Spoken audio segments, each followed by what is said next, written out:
વાવથરા જિલ્લાના વિકાસ માટે મહત્વપૂર્ણ એવા બાખાસર માવસારી માર્ગનું આજે લોકાર્પણ કરવામાં આવ્યું હતું।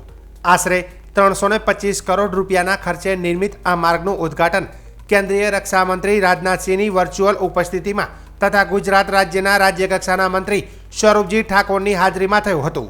આ પ્રસંગે વાવ ભારતીય જનતા પાર્ટીના પ્રમુખ પ્રકાશભાઈ વ્યાસ, વિસ્તારના ભાજપ આગેવાનો, કાર્યકરો તેમજ માવસરી ગામના ગ્રામજનો મોટી સંખ્યામાં હાજર રહ્યા હતા।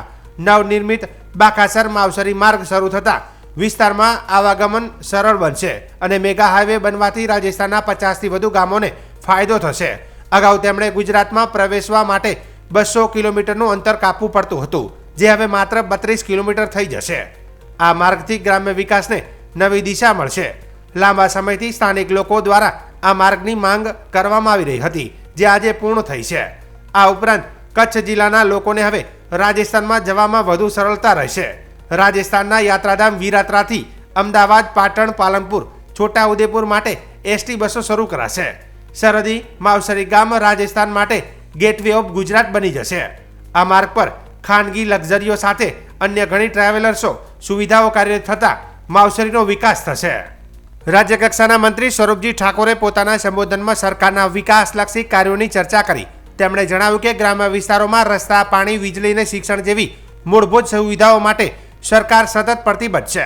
આ માર્ગ વિસ્તારના આર્થિક વિકાસ માટે મહત્વની ભૂમિકા ભજવશે। આ વિકાસ કાર્ય બદલ સ્થાનિક લોકોએ સરકાર અને જનપ્રતિનિધિઓ પ્રત્યે આભાર વ્યક્ત કર્યો હતો। માવસરી ખાતે માવસરીથી બાખાસર રોડ એક કોરિડોર રોડ તૈયાર કરવામાં આવે છે।